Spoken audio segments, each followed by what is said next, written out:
அழகே அழகு சீரியலோட அடுத்து வரப்போகிற எபிசோடுக்கான ப்ரோமோ பார்க்கலாம்.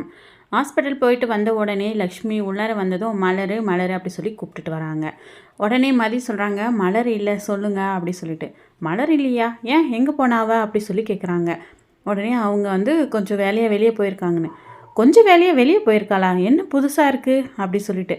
அதுக்கு தான் அவள் ஃபோன் பண்ணது கொஞ்சம் லேட்டாக வாங்கன்னு சொன்னாளா, என்ன ஆச்சு அப்படி சொல்லி லக்ஷ்மி கேட்கவும், ஒன்றும் இல்லை, அவங்க அம்மாவுக்கு உடம்புக்கு முடியல, திடீர்னு ஃபோன் வந்துச்சு, அதான் பார்க்க போயிருக்கான்னு. என்னது, அவங்க அம்மாவுக்கு உடம்புக்கு முடியலன்னு ஃபோன் வந்தால் அவள் யார்கிட்டையும் சொல்லாமல் அவசரத்துக்கு கிளம்பி போயிடுவாளா, என்ன நடக்குது இந்த வீட்டில்னு. நாங்கள் தான் இருந்தோம், எங்ககிட்ட தான் சொல்லிட்டு போனா, நீங்கள் வர்றதுக்குள்ளே போயிட்டு வந்துடுறேன்னு சொல்லி கிளம்பி போனாங்க, ஆனால் வர முடியல, இப்போ தான் வந்துட்டுருக்காங்களாம், ஃபோன் பண்ணாங்க அப்படின்னு சொல்லிட்டு ரொம்ப கேஷுவலாக மதி சொல்கிறாங்க.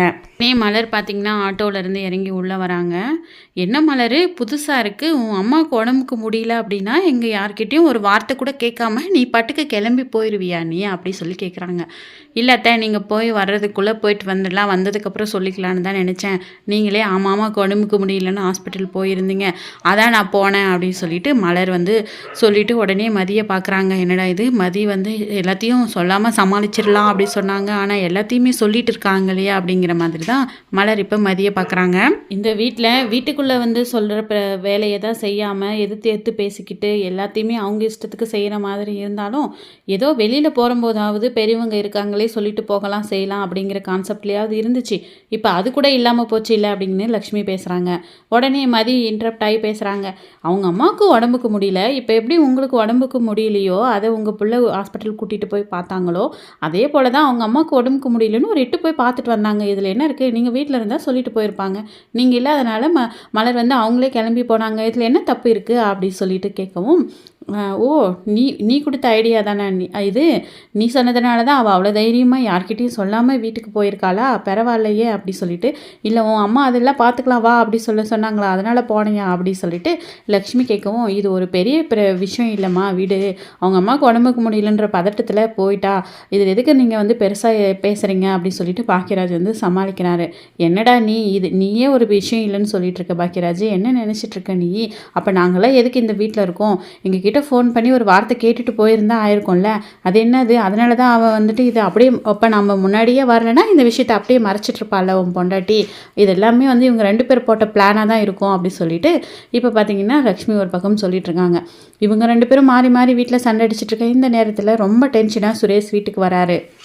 இப்போ வீட்டுக்கு வந்த சுரேஷ்கிட்ட லக்ஷ்மி, பாருடா அவங்க அண்ணி வீட்டில் இருக்கிற யார்கிட்டையும் சொல்லாமல் அவங்க அம்மாவை போய் பார்த்துட்டு வந்திருக்கா அப்படி சொல்லிட்டு, இந்த வீட்டில் எப்போ பார்த்தாலும் பிரச்சனை தானே, ஸ்டேஷனில் எனக்கே பயங்கர அசிங்கமாக போச்சு, அந்த கடுப்பில் நான் வீட்டுக்கு வந்தால் எப்போ பார்த்தாலும் வீட்டில் சண்டை சண்டை சண்டை, கொஞ்ச நேரம் கூட இந்த வீடு அமைதியாகவே இருக்காதா அப்படி சொல்லிட்டு அவர் எதுவுமே காதலே போட்டுக்கிறதுல சுரேஷ் பார்த்திங்கன்னா ரூமுக்கு போயிடாரு.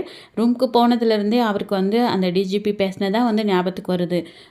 ரொம்ப கேவலமாக எல்லாரும் முன்னாடியும் ஃபேமிலியவே உன்னால் கண்ட்ரோல் பண்ண முடியல, பார்த்துக்கல அப்படின்னு சொன்னதான் ஞாபகத்துக்கு வருது. அவரே அந்த டென்ஷனில் இருக்கார்.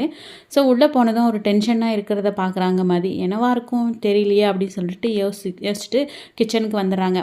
என்ன சமையல், நீ பாட்டுக்கு உன் அம்மாவை பார்க்குறேன் அது பார்க்குறேன்னு கிளம்பி போயிட்டேன், அதுக்கு ஒரு கதையை சொன்னேன், இப்போ வீட்டில் யார் சமையல், சாப்பாடெல்லாம் நம்ம எப்படி, இப்போ யார் சமைச்சாங்க, இப்போ நமக்கெல்லாம் சாப்பாடு இல்லையா, பட்னியை தூங்க வேண்டியதானா அப்படி சொல்லி லக்ஷ்மி கேட்குறாங்க.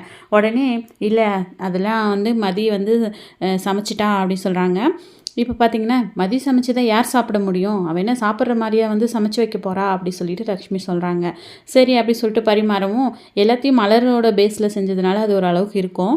இப்போ இல்லை வாயிலே வைக்க முடியல, இது நல்லாவே இல்லை அப்படி சொல்லிட்டு திரும்பவும் லக்ஷ்மி அதை பற்றி பேசுகிறாங்க. ஆனால் சாப்பிட்டு பார்த்தா நல்லா தான் இருக்குது. அதனால் பாக்கியராஜும் சுரேஷும் சாப்பிட்டுட்டு அமைதியாக இருக்காங்க.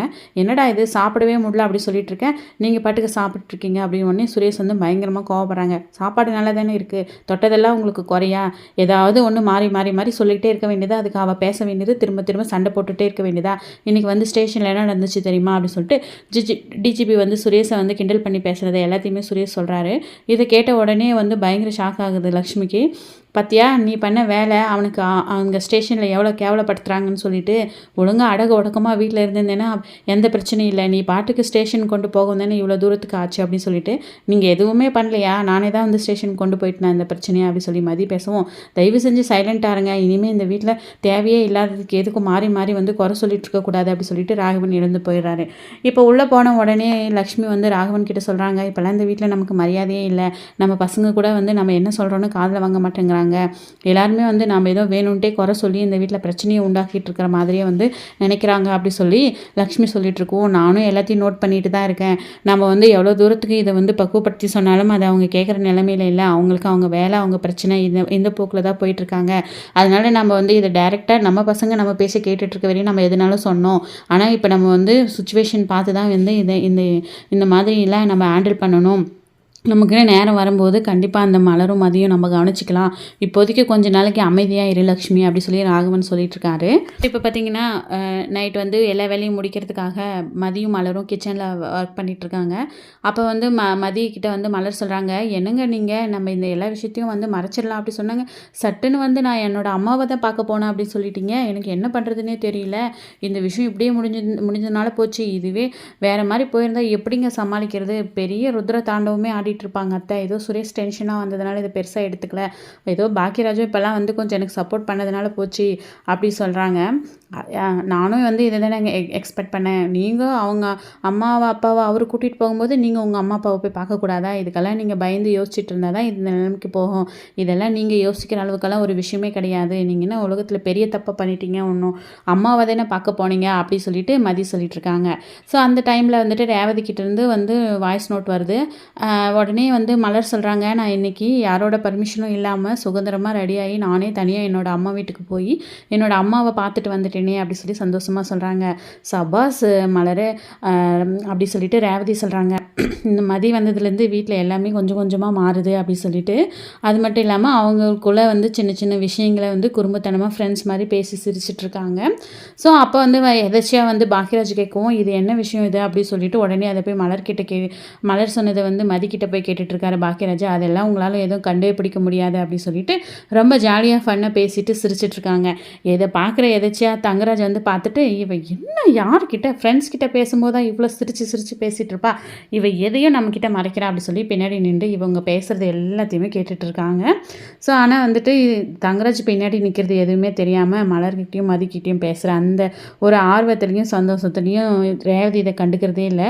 பேசி முடிச்சுட்டு திரும்பி பார்க்கும்போது தங்கராஜ் ரொம்ப ஷாக் ஆகுது ரேவதிக்கு, யார்கிட்ட பேசிகிட்டு இருந்த சிரிச்சிச்சு, இப்போவே எனக்கு அந்த மெசேஜஸ் எல்லாம் நீ காட்டணும், அது எந்த ஃப்ரெண்டு நான் பார்த்தே ஆகிறேன் அப்படி சொல்கிறாங்க. உடனே வேறு வழியே இல்லை, நல்லா கையும் காலமாக மாட்டிக்கினதுனால எல்லாத்தையுமே காட்டியாச்சு. இதை பார்த்த உடனே தங்கராஜுக்கு பயங்கர ஷாக் ஆகுது. ஓ தினம் தினம் இப்படி தான் நீங்கள் கூத்தடிச்சிட்ருக்கீங்களா, இந்த வீட்டில் நாங்கள் பண்ணுறதெல்லாம் உங்களுக்கு காமெடியாக இருக்குது நக்கலாக இருக்குது, அதை ஒரு குரூப்பை க்ரியேட் பண்ணி நீங்கள் 3 பேரும் திட்டம் போட்டு பிளான் பண்ணி தான் இது எல்லாமே பண்ணிகிட்ருக்கீங்களா அப்படி சொல்லிட்டு கேட்கவும், இப்போ பார்த்தீங்கன்னா ரேவதிக்கு ரொம்பவே ஷாக் ஆகுது. ஸோ இந்த விஷயத்தை வச்சு தங்கராஜ் இன்னும் என்னென்ன மாதிரியான பெரிய பிளான்களை போட போகிறாங்க, இதனால் இந்த ஒரு சந்தர்ப்பத்துக்காக வெயிட் பண்ணிகிட்ருக்கிற ராகவனும் லக்ஷ்மியும் இதை எப்படி யூஸ் பண்ண போகிறாங்க, இதுக்கப்புறம் இதுக்கு சண்டரில் வந்து சுரேஷ் ஏதாவது வந்து இவங்கக்கிட்ட வந்து சப்போர்ட் பண்ண போகிறாரா அப்படிங்கிறது எல்லாத்தையுமே வெயிட் பண்ணி வரப்போகிற எபிசோடில் பார்க்கலாம். இந்த வீடியோ பிடிச்சிருந்தா மறக்காம இந்த வீடியோ கூட லைக் போடுங்க. நன்றி.